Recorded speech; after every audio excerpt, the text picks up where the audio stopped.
When it comes to the New World, there too we can see the trace of previous centuries' political thought.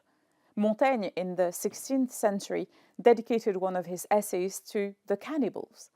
In the 18th century, Diderot wrote an addendum to Bougainville's travelogue, Supplément au voyage de Bougainville, where he praised the Tahitians' enjoyment of shared property and free love.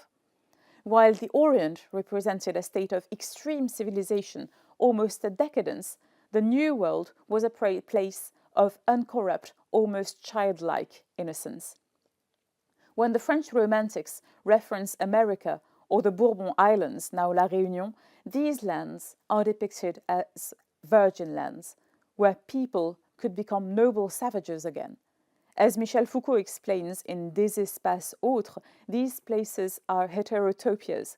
The island is a place that operates through a different rules than the mainland. It thus becomes the ideal fictional setting to establish a counter-model to what the inhabitants of metropolitan France would be accustomed to. Crossing the ocean becomes a rite of purification, through which the evils of society are purged. Georges Sand, too, resorts to that trope of pristine, innocent nature in Indiana, published in 1832. In spite of the very realistic surroundings where the heroes are confronted with the turmoils of the Republic and then the restorations, Indiana finally returns to Bourbon, her original island, with her one true love.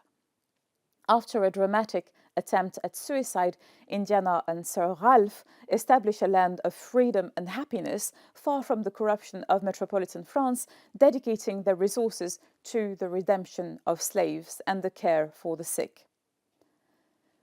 For Chateaubriand, the innocence of Native Americans is a proof of the génie du christianisme, the genius of Christianity. The Native Americans' sense of divine worship, of justice, of self-sacrifice, and natural righteousness would be an anthropological proof that men, even without being exposed to the Christian Revolution, would naturally tend towards a form of Christianity. For Chateaubriand, this is not just a matter of apologetics.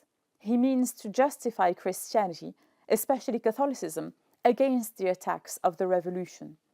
There is no wonder, therefore, that his heroine, Atala, dies in an edifying Christian way, similar to that of early Christians he described in Les Martyrs.